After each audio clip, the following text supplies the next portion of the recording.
सीखने से घबराएं नहीं, क्योंकि यह संघर्ष ही नहीं अपितु भक्ति है। अगर जाननी है मंजिल की दूरी, तो पहले यह जान लें कि आपके तर्क में कितनी शक्ति है। नमस्कार, मैं रमन सारन, डायरेक्टर लक्ष्य कोचिंग क्लासेस। आप पढ़ेंगे मेरे साथ तर्क शक्ति। जो कानून बने, जो ये कहते हैं कि हमने कृषि के सुधार के 3 कानून बनाए जिससे किसान की आय 2 गुना हो जाएगी। कल रात को ही केंद्र की सरकार ने एक निर्णय लिया है, जो किसान खाद अपने खेत में डालता है, जिसकी वजह से उसकी फसल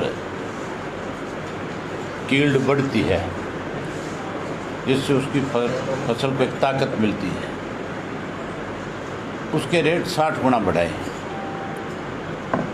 जो डीएपी का 1200 रुपये का बैग था, उसकी कीमत इन्होंने बढ़ा करके 1900 रुपये कर दी। जहाँ उसका रेट बढ़ाया है, वहीं केमिकल जो खेतों में छिड़का जाता है उसके रेट भी 50% इन्होंने बढ़ाए। यूरिया के बढ़ा दिए, एनपीके खाद के बढ़ा दिए, और फर्टिलाइज़र जो भी था उन सब के रेट इन्होंने बढ़ाए। अगर सुधार के कानून होते तो फिर रेट बढ़ने की बजाय सब्सिडी होती।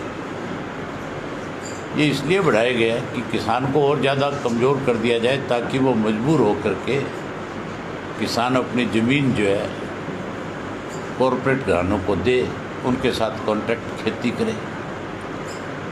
दूसरा, जो प्रदेश की सरकार ने गेहूं की खरीद की जो बात कही थी कि हम किसान का एक एक दाना खरीदेंगे और किसान के खाते में सीधी पेमेंट करें। आज मंडियों में ये हाल है कि मंडियों में बारदाना नहीं है, और बारदाना नहीं होने की वजह से किसान की गेहूं जो है आज बिक नहीं रही। उस गेहूं की पेमेंट, क्योंकि सरकार के 2 अलग अलग बयान थे। जो गेहूं की खरीद की बात के लिए बारी बारी जोर लगा रहा था, जो कह रहा था, जो मिनिस्टर था उस महकमे का, वो तो ये कहता था कि मंडी में जैसे गेहूं आ जाएगी, हम उसकी 24 घंटे में पेमेंट कर देंगे, 48 घंटे में पेमेंट कर देंगे। चीफ मिनिस्टर का बयान था कि हम 72 घंटे में पेमेंट कर देंगे। फिर इन्होंने अपना बयान बदल करके ये कहा कि जब उसकी गेहूं का उठान हो जाएगा, जब बैग में भरी जाएगी, जब वो गोदाम में जाएगी, तब हम उसकी पेमेंट करेंगे। मतलब किसान की पेमेंट को किसी तरीके से रोक करके फिर से उसके ब्याज के पैसे खाना चाहते हैं। उसके अलावा एक चीज़ और उसमें हुई है, आड़ती के माध्यम से खरीदने की बजाय कैसे कॉरपोरेट घरानों के लोग इस गेहूं को खरीद कर सकें। इसके लिए सरकार ने जो डिपो होल्डर थे, उन डिपो होल्डरों को ये कहा कि आप अडानी के लिए और अंबानी के लिए गेहूं खरीदोगे, प्राइवेट परचेज करोगे। उनकी जो डिपो होल्डर लगे हुए हैं, उनको प्राइवेट गेहूं परचेज करने के लिए इन्होंने नॉमिनेट किया है। जबकि मंडी के अंदर आड़तिया बैठा है, उस आड़तिये को, व्यापारी को कमज़ोर करने के लिए इन्होंने इस तरह के निर्णय लिए हैं, जिसकी वजह से किसान भी परेशान हो गया और मंडी का आड़ती भी परेशान हो गया। और जो इनकी सोच थी कि हमने कॉरपोरेट घरानों को मदद करनी है, उनको ये सारा का सारा आने वाले समय में परचेज का और कॉन्ट्रैक्ट खेती का काम जो उनके हवाले किया जाए, आज उसकी शुरुआत हो चुकी है हरियाणा में। उसके अलावा एक बहुत बड़ा भ्रष्टाचार का मामला सामने आया सरकार का। मुख्यमंत्री रोज़ ये कहता है कि मैं भ्रष्टाचार ख़त्म करने में विश्वास रखता हूँ, मैं इसको 0 पे ले आकर के खड़ा कर दूँगा। उसी मुख्यमंत्री ने स्वयं एक हजारों करोड़ रुपए का प्रदेश की सरकार को चूना लगाने का काम किया। सरकार की कोई भी जमीन, सरकार का कोई भी टेंडर, सरकार की कोई भी, चाहे सड़क बननी है, चाहे कोई बिल्डिंग बननी है, चाहे कोई तालाब की खुदाई करनी है, नहर बननी है, कोई भी सरकार का जो काम होता है, उस काम के लिए बाकायदा तौर पे सरकार की तरफ से नोटिस जारी होता है। सरकार कोई चीज़ को परचेज करे, नीलाम करे, उसके भी नोटिस होते हैं। और उसमें भी जब कोई चीज़ को नीलाम करते हैं तो कम से कम 3 कंपनी जिसका एक स्टैंडर्ड हो, जो ब्लैक लिस्टेड ना हो, उन कंपनियों को बुला करके उनमें कंपटीशन करा करके उसको आगे गवर्नमेंट अपनी तरफ से देने का काम करती है। सरकार ने, आपने कल के अखबारों में पढ़ा होगा, फिलकार्ड नाम की कंपनी है, जिस कंपनी को गुड़गांव की करीब 140 एकड़ ज़मीन जो है उन्होंने उसको दी है, जिसकी कीमत सरकार ने उससे वसूल करी है 3.22 करोड़ के हिसाब से, मतलब 3 करोड़ और 22 लाख रुपये पर एकड़ के हिसाब से। जबकि गुड़गांव की जो ज़मीनें हैं और जो ज़मीन उनको दी गई है, वहाँ की ज़मीन जो है आज की तारीख में कोई कीमत नहीं है उसकी। अगर उसको ओपन ऑक्शन में किया जाए, सरकार ने पिछले दिनों HSIDC का एक टुकड़ा ओपन ऑक्शन किया था, जो DLF ने खरीदा था 1144 करोड़ में, मेरी ख्याल इतने में, और बहुत छोटा सा टुकड़ा था ज़मीन का। अगर 2-4 एकड़ ज़मीन की कीमत 1144 रुपये एकड़ हो सकती है, तो फिर 140 एकड़ ज़मीन की कीमत कहाँ होगी? ये एक बहुत बड़ा भ्रष्टाचार का मामला है। इसमें सारे के सारे लोग सरकार में बैठे शामिल हैं, चाहे वो चीफ मिनिस्टर है, चाहे वो डिप्टी चीफ मिनिस्टर है। इसकी अगर जांच हाईकोर्ट के किसी सिटिंग जज से कराई जाए तो फिर बहुत बड़ा भ्रष्टाचार का मामला सामने आएगा। इन्होंने लॉकडाउन के अंदर जहां बड़े बड़े घोटाले और घपले किए, जहां इस प्रदेश के लोगों को परेशान किया, वही इन्होंने शराब के माफिया जैसे लोगों को खड़ा करके जहां सरकारी शराब की चोरी कराई और उस चोरी कराई हुई शराब को 100 रुपये वाली बोतल को 500 रुपये में बेच करके लोगों की जेब पे डाके भी डाले और हजारों करोड़ रुपया शराब घोटाले के माध्यम से लोग खा गए। आज तक उसकी कोई जांच नहीं हो पाई। 3 अलग अलग जांच एजेंसियों से जांच कराई, लेकिन कोई रिपोर्ट अब तक उसकी सार्वजनिक नहीं है। इसलिए नहीं है कि अगर उसकी रिपोर्ट सार्वजनिक होती है तो इनके मंत्रियों पर, मुख्यमंत्री तक इस बात की आँच आती है सीधे तौर पर। इसलिए उसको किस तरह से ठंडे बस्ते में डाला जाए, तो उसके अलग अलग बहाने बनाए गए। पहले SCT का गठन हुआ, उसके बाद फिर विजिलेंस से उसकी इंक्वायरी हुई। विजिलेंस से इंक्वायरी के बाद उसकी रिपोर्ट शाया करने की बजाय, रिपोर्ट उसकी टेबल करने की बजाय, उन लोगों के खिलाफ कार्रवाई करने की बजाय चीफ सेक्रेटरी को सौंप दी कि चीफ सेक्रेटरी इसकी बारीकी से अध्ययन करेगा। अध्ययन के नाम पे चीफ सेक्रेटरी को दे रखी है। चीफ सेक्रेटरी ने अब तक उस पर अपना कोई निर्णय नहीं दिया। निर्णय दे कैसे? चीफ सेक्रेटरी निर्णय देते तो सब लोग फंस करके खड़े हो जाएंगे। इसी तरह रजिस्ट्री का बहुत बड़ा घोटाला हुआ है। उस घोटाले में सरकार ने खुद विधानसभा में ये बात स्वीकार करी है कि पिछले 3 साल में बहुत से अधिकारी ऐसे हैं जिन्होंने रजिस्ट्रियों के मामले में बिना NOC लिए रजिस्ट्रियाँ करने का काम किया। हजारों रजिस्ट्रियाँ ऐसी हुई है जिनकी NOC नहीं हुई, जिनमें बहुत बड़ा पैसे का लेन देन हुआ है। जब खुद सरकार ये बात स्वीकार करती है तो फिर उन अधिकारियों के खिलाफ और उन लोगों के खिलाफ कार्रवाई क्यों नहीं जो इस रजिस्ट्री के मामले में शामिल हैं? उनको इसलिए नहीं पकड़ा जा रहा किसी को, उनके खिलाफ इसलिए कार्रवाई नहीं हो रही कि बहुत नज़दीक हैं। और जो लोग क्राइम करते हैं और क्राइम करने के बाद वो लोग जो है, इसलिए पुलिस उनको नहीं पकड़ पाती कि वो क्रिमिनल लोग जो है सत्ता में बैठे लोगों के घरों में रहने शुरू कर देते हैं या उनके प्रोटेक्शन में रहना शुरू कर देते हैं। इसलिए पुलिस उनको गिरफ्तार नहीं कर सकती। ये जो रामकरण काला गैंग जो है, इसका भी एक संबंध जो है एक मिनिस्टर के साथ है। उसके साथ जो उसके संबंध है वो बिल्कुल पारिवारिक संबंध है। एक तरह से वो उनके घर में उनका पूरा आना जाना रहा है, उनका भी उनके घरों में बहुत आना जाना रहा है। बहुत सारे फ़ोटोज़ उनके ऐसे हैं जिनसे स्पष्ट लगता है कि इन लोगों का बहुत नज़दीकी रिश्ता इनके साथ। जो लोग जेल से छूटते ही क्राइम करते हैं, मान के चलो उनको पक्का सरकार का प्रोटेक्शन मिला होता है। स्टेट का मिनिस्टर है जिसके साथ उसके संबंध है। सरकार को इस बात की जानकारी है, इसीलिए दिल्ली में जाकर के पकड़ा गया था। जब तक हरियाणा में रहा तब तक उसको कोई नहीं पकड़ पाया। जब दिल्ली में जाकर के वो कहीं विदेश भागने की फिराक में था, तो दिल्ली की पुलिस ने पकड़ करके हरियाणा की पुलिस को सौंपने का काम किया था। बीजेपी या जेजेपी से? दोनों पार्टियों से संबंध है उसका, जेजेपी से भी और बीजेपी से। दोनों पार्टियों के नेता जो है उनके घर तक उनकी पहुँच है, और उनके बहुत सारे फोटोज़ हैं ऐसे जिनमें बिल्कुल साफ है कि ये बहुत ज़्यादा करीबी एक दूसरे के हैं।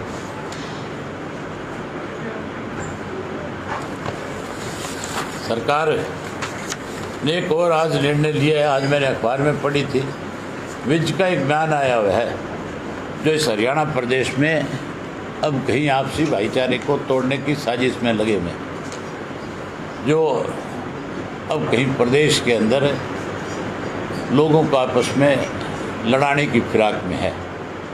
इस बीजेपी ने हमेशा इस देश को बांटने का काम किया। इन्होंने कभी हिंदू और मुसलमान को लड़ाया, कभी सिख और हिंदू के बीच में विवाद खड़ा करने के लिए 26 जनवरी को तिरंगे का सहारा लिया। अब इन्होंने जैसे महाराष्ट्र में मराठा और हिंदू को बीच में खाई पैदा करके इन्होंने कहीं अपनी राजनीतिक रोटियां सेकी थी। गुजरात के अंदर पटेल जब अपने हक की लड़ाई लड़ रहा था तो उसको अलग थलग करने के लिए पटेल और नॉन पटेल का विवाद खड़ा किया था।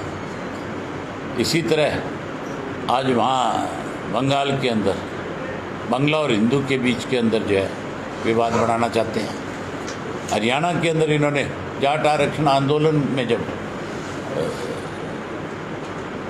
आंदोलन करने वाले लोग जब अपनी डिमांड के लिए आंदोलन इसलिए कर रहे थे कि सरकार ने स्वयं उनसे कहा था कि हम आपको रिजर्वेशन देंगे, नहीं रिजर्वेशन मिली तो उन्होंने अपने हकों के लिए जब लड़ाई लड़नी शुरू करी 35 और 36 जात के नाम पे, तब भी लोगों को बांटा गया। आज फिर सरकार की ये कोशिश है, क्योंकि लोगों का विरोध सरकार झेल नहीं पा रही। आज हरियाणा प्रदेश के अंदर कोई भी मिनिस्टर, एमएलए, बीजेपी का, जेजेपी का बड़ा नेता जो है आज किसी सार्वजनिक कार्यक्रम में नहीं जा सकता। आज लोगों ने पंचायतें करके कहना शुरू कर दिया कि भी आप हमारे गांव में ना आए, हम अपना भाईचारा नहीं खराब करना चाहते। ये उस भाईचारे को फिर से तोड़ना चाहते हैं। विज की जो भाषा थी उसमें उससे स्पष्ट लगता था कि अब इनको इस बात को लेकर के कहीं पीड़ा है कि तुम्हारा राजनीतिक बहिष्कार हो गया, और इस राजनीतिक बहिष्कार को कैसे लोगों को लड़ा करके फिर से तुम अपनी जगह बनाने का काम करो। उन्होंने पर्टिकुलर आंवली गांव का जिक्र किया अपनी प्रेस कॉन्फ्रेंस के अंदर। आंवली के लोगों ने जब किताब सिंह जी की डेथ हुई और उनकी जो 13वीं थी उसमें मुख्यमंत्री आना चाहता था, मुख्यमंत्री को उन्होंने कोई निमंत्रण नहीं दिया था। ये नहीं कहा था कि हमारे यहाँ 13वीं में आप शामिल हों। एक्स एमएलए औरों की भी डेथ हुई है, मुख्यमंत्री कहीं नहीं गया। मुख्यमंत्री का तो एक निर्णय था कि ना मैं किसी की शादी में शरीक होऊंगा और ना मैं किसी के घर चाय पर पानी पे जाऊंगा, लेकिन जानबूझ करके कैसे शरारत की जाए, इसके लिए पहले मुख्यमंत्री ने रोहतक के अंदर उस शर्मा जी के जो ग्रैंडफादर की डेथ हुई थी एमपी साहब के, उसकी फादर की, उसकी भी 17वीं का झूठ बोल करके कि आज उनकी 17वीं है, मुझे वहाँ जाना है। उस दिन कोई 17वीं नहीं थी जिस दिन यहाँ आया मुख्यमंत्री। शनिवार के दिन किसी की 17वीं मैंने तो आज तक सुनी नहीं। शनिवार को दिन गलत था लेकिन रखी 17वीं है, दिन जो गलत किया लेकिन थी 17वीं। अब चलो कोई बहाना बना के आने की बात थी, झूठ बोलने की बात थी मुख्यमंत्री की। आंवली में भी मुख्यमंत्री ने जानबूझ के प्रोग्राम बनाया, लेकिन वहाँ की पंचायत ने सब ने बैठ करके, क्योंकि गांव तो मलिकों का है, कोई उस गांव के अंदर मलिक के इलावा और दूसरी कोई कास्ट नहीं है, तो उन सब ने बैठ करके एक फैसला किया था कि भाई हम नहीं चाहते हमारे गांव के अंदर आए और उसकी वजह से कोई हमारे भाईचारे में खटाख, क्योंकि इन्होंने निर्णय इस किस्म के ले रखे थे जिससे हर व्यक्ति, हर वर्ग दुखी था, इसलिए उन्होंने मना कर दिया।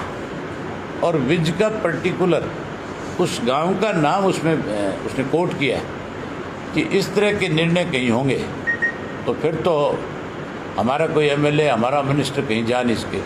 अब ये जाट और नॉन जाट को गांव के अंदर बांटने के लिए बैकवर्ड के और शेड्यूल कास्ट के बीच में प्रोग्राम बनाएंगे, जबकि वो लोग भी इनका विरोध करते हैं, लेकिन उनको अखबारों की एक सुर्खियाँ बनाना चाहते हैं कि किसी तरीके से, अब जैसे अम्बेडकर की जयंती जो आ रही है, अभी जो वाल्मीकि जयंती जो मनाई जाएगी, उसकी आड़ के अंदर भी ये शरारत करने के मूड में है।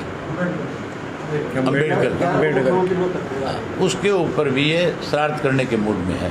कोई ना कोई इनकार, अम्बेडकर साहब का क्या मतलब है? आरएसएस के लोग तो दुर्विरोधी रहे इन लोगों के, आज केवल अपनी राजनीतिक रोटियां सेकने के लिए इस किस्म के ओछे हथकंडे अपनाने का ये काम करेंगे और कहीं भाईचारा खराब करने की कोशिश करेंगे। अब तो सरकार नहीं है, लुटेरों का गिरोह है जिसका रोजाना विरोध हो रहा है। अब वो उस विरोध से बचने के लिए लोगों के लड़ाने की फिराक में है। आपको लगता है कि 3 अप्रैल को जो घटना हुई थी, मुख्यमंत्री आए थे, किसानों और पुलिस के बीच में जो झड़प हुई, 11 अप्रैल को फिर आ रहे हैं, इसी तरह का इंसिडेंट फिर हो सकता है? जब एक व्यक्ति का विरोध है, एक सरकार का विरोध है, ना तो आज जो किसान विरोध कर रहे हैं किसी व्यक्ति विशेष का कर रहे हैं, ना ही वो कोई उसने ये फैसला कर रखा है कि भी हमने इसका विरोध करना है। जो 3 कृषि के काले कानून बने और इस सरकार ने उन कानूनों पे मोहर लगाई है, जो सरकार उसके ऊपर मोहर लगाएगी किसान उसका विरोध करेगा। और इसीलिए उन्होंने ये फैसला लिया था कि भी जिन लोगों ने इसका समर्थन किया हम उनका विरोध करेंगे। जब तक इसका फैसला नहीं आ जाएगा तब तक हम ऐसे लोगों का विरोध करते रहेंगे। तो मुख्यमंत्री किस लिए कार्यक्रम बना रहे हैं, क्यों कार्यक्रम बना रहे हैं? जब मुख्यमंत्री बाकी सारे उद्घाटन घर बैठ करके चंडीगढ़ से ऑनलाइन कर सकता है, तो ये प्रोग्राम भी मुख्यमंत्री को फिर बजाय यहाँ आने के कोरोना की बात भी करते हैं लोग कि कोरोना की बीमारी है, और उस कोरोना की बीमारी में ये कहीं भीड़ जुटा करके उस कोरोना को बढ़ावा देने का काम तो नहीं कर रहे।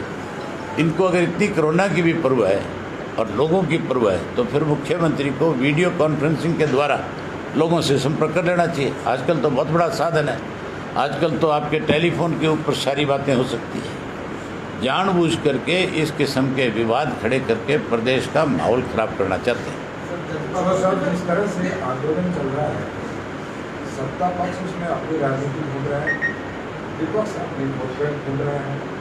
जिस तरह से किसानों ने आगाह किया था कि जो उनका साथ देगा वो त्याग पत्र देके साथ, निश्चित तौर पर आपने त्याग पत्र दिया, लेकिन जिस तरह से आपके ऊपर भी हमला बोला जा रहा है कि बीजेपी की ड्यूटी के रूप में काम कर रहे हैं, तो मेरे पे क्या है इस आंदोलन का? मेरे पे जो हमला बोल रहे हैं वो कोई और नहीं है, वो बीजेपी के बी टीम के लोग हैं। भूपेंद्र सिंह हुड्डा का आप नाम लेकर के कहो ना कि वो आपके ऊपर हमला बोल रहा है। आपके हुड्डा साहब को टेलीफोन करो और उससे कहो कि यहाँ मेरे बरोबर चेयर पे बैठ करके या तो वो ये साबित कर दे कि मैं बीजेपी के बी टीम का सदस्य हूँ, या मैं उसके सामने उसको ये साबित कर दूंगा कि वो बीजेपी की बी टीम का सदस्य है। अगर वो मेरी बात का जवाब दे, आप उससे संतुष्ट हो जाओ तो मैं हुड्डा को अपना नेता मान लूँगा, और अगर मैं जो बात आपके सामने उसकी रखूँगा और अगर आप मेरी बात से संतुष्ट हो जाओ तो फिर आपको ये हुड्डा की जो रोज़ रोज़ की राग अड़ापता है, इसके ऊपर आपको खुल करके कहना चाहिए कि आप एजेंट के रूप में काम कर रहे हैं। मैं उदाहरण बता देता हूँ आपको, हाँ मैं बता देता हूँ आपको उदाहरण है सीधा सा। हमारे जब सुभाष चंद्रा राज्यसभा का चुनाव लड़ रहा था, उस चुनाव के दौरान कांग्रेस की तरफ से मेरे पास ये ऑफ़र आई थी और हुड्डा को उस ऑफ़र का पता था।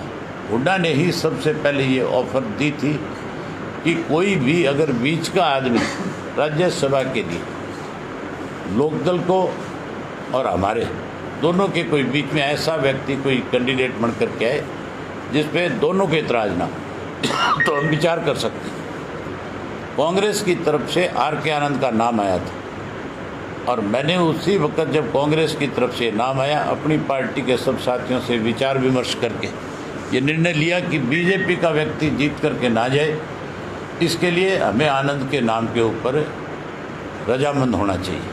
और हमने आनंद के नाम की रजामंदी अहमद पटेल को दी। आज वो हमारे बीच में नहीं है। सोनिया गांधी जी को भी इस बात का पता है क्योंकि अहमद पटेल ही सोनिया जी का राजनीतिक सलाहकार था, उन्हीं के माध्यम से वो मैसेज आया हुआ था। हुड्डा भी इस बात को बहुत नज़दीकी से जानता है, उसको भी सारी बातों की बारीकी से जानकारी थी, क्योंकि अहमद पटेल बारी बारी उनसे भी बात कर रहा था। आर.के. आनंद के पास भी बारी बारी से सब बातों के लेकर के व्हाट्सएप के ऊपर मैसेज आ रहे थे, जो मुझे दिखाए उसने, जो उसने मुझे पढ़ाए थे। और उसने कहा था कि कांग्रेस मुझे अपना वोट देना चाहती है, कांग्रेस मुझे अपना वोट देगी, कांग्रेस से रजामंदी मेरी, कांग्रेस ने ही मेरा नाम प्रपोज करके आपके पास मुझे भेजा है। मैंने कहा भी अगर कांग्रेस को इतराज़ नहीं है तो हमें कोई इतराज़ नहीं है। मैंने तो यहाँ तक भी कहा था कि आप जाओ, कांग्रेस के लोग आपका नॉमिनेशन फाइल कराएं, हमें उस पर भी इतराज़ नहीं है, लेकिन इंडिपेंडेंट के रूप में आप फार्म भरोगे, हम आपकी मदद करेंगे। हमने तो अपना एक एक वोट दिया। भूपेंद्र सिंह हुड्डा से आप मिलो, जब ये पूछो, जो रोज़ ये बात करता है कि अभय सिंह बीजेपी की बी टीम के रूप में काम कर रहा है, उससे पूछो कि तू अनपढ़ है, तू एमएलए रहा है, तू चीफ मिनिस्टर रहा है, तू मेंबर पार्लियामेंट रहा है, तेरा राजनीतिक लंबा अनुभव है, बैलेट पेपर के ऊपर तैने कोई स्टैंप करने की बजाय, तैने कोई टिक करने की बजाय उसको खाली कैसे छोड़ दिया? ये तो अपना बैलेट पेपर भी खाली छोड़ करके आया था, इसने अपना वोट भी कास्ट नहीं किया था। अगर बी टीम के रूप में काम ना करता बीजेपी के, तो फिर ये अपने बैलेट पेपर के ऊपर टिक करता कि नहीं करता? ये खाली छोड़ करके आया था, ये बात साबित हुई थी। उसके बाद इनके 14 एमएलए जैसे थे जिन्होंने पेन की स्याही बदल दी थी और दूसरी स्याही से टिक मार्क किया था। उसका भी कैसे पता लगा, ये बहुत देखने वाली चीज़ थी। यहाँ जैसे मैं बैठा हूँ और जहाँ आप खड़े हो, इतनी दूर दूसरी चेयर थी जिन पे दोनों कैंडिडेट बैठे थे, और यहाँ पे जैसे जो प्रिजाइडिंग अफसर था उसके 2 असिस्टेंट थे, वो उसके साथ बैठे हुए थे। उन्होंने उस टेबल के ऊपर वोटों की गिनती शुरू करी। वोटों की जब गिनती हुई तो गिनती के मुताबिक उस वक्त तो शाही का पता ही नहीं लग रहा था किसी को। उस वक्त तो आर.के. आनंद को एक तरह से डिक्लेयर कर दिया था भी आर.के. आनंद के पक्ष में वोट ज़्यादा है।